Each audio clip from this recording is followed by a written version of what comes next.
আসসালামু আলাইকুম। সম্মানীয় ইসলাম দরদি ভাই এবং বন্ধুরা, আশেক এবং আশিকানারা, আপনারা যে যেখানে আছেন আল্লাহর মর্জি আশা রাখলাম সবাই ভালো আছেন।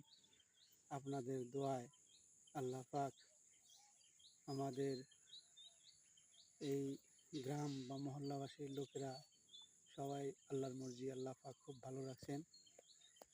কেননা আফার আসামের যেটা পরিস্থিতি, ভয়াবহ পরিস্থিতি, মানুষ এ কোনায় থেকে ও কোনায়, এখান থেকে ওখানে সব জায়গার মধ্যে খুব কষ্টময় জীবনযাপন করতেছেন।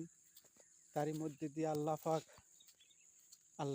পাক মোটামুটি পানি শুকাইছেন, কত জায়গায় শুকাইছেন, কত জায়গায় শুকান নাই।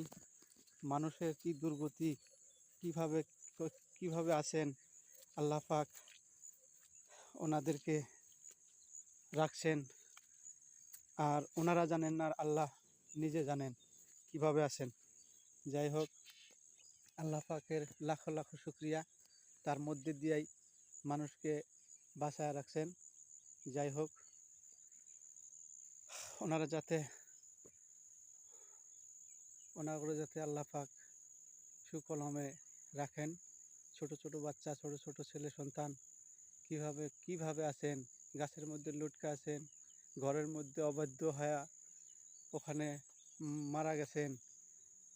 অনেক মিডিয়ার মধ্যে দেখা গেছে যে ওনারা খুব কষ্টে আছেন, আর মরা লাশ হাড্ডি হয়ে গেছে গা।